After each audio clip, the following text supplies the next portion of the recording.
Early morning 5:10 చల్లదనానికి ఏదో ఒకటి తాగుదామని చెప్పి ప్రిపేర్ చేస్తున్నాం.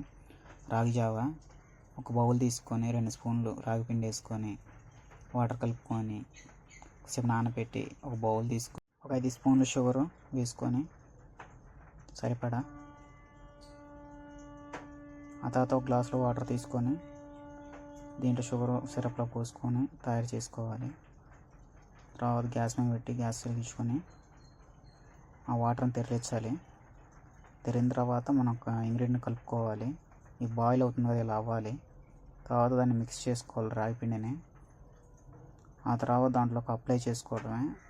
ఆ తర్వాత తిరుగుతున్నప్పుడు పోసుకొని తర్వాత గంటెతో తిప్పుకోవాలి. ఇలాగా చూపిస్తున్నట్టు. ఆ సిరప్ రెడీ అయ్యేటప్పుడు తిప్పుతూ ఉన్నాం అనుకోండి, అప్పుడు షుగర్ అనేది కంటెంట్ని కరెక్ట్గా పడుతుంది. ఆ తర్వాత రాగి ఇలా మరుగుతూ ఉండాలి.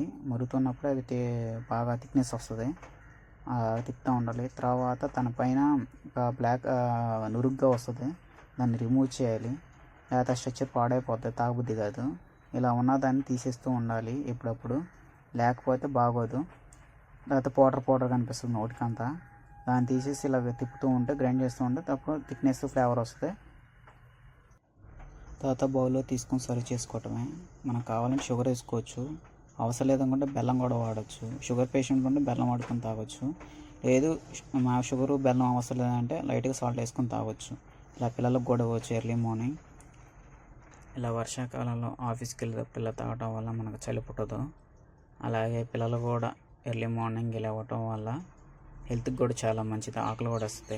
లేదు మనకి వాటర్ ఎక్కువగా అవసరం లేదనుకున్నప్పుడు దాంట్లో మిల్క్ యాడ్ చేసుకోవచ్చు. అక్కడ మిల్క్ వేసుకోవడం వల్ల కూడా బాగానే వస్తుంది స్ట్రక్చర్ అనేది, జాగ్రత్తగా కాల్చుకుంటే.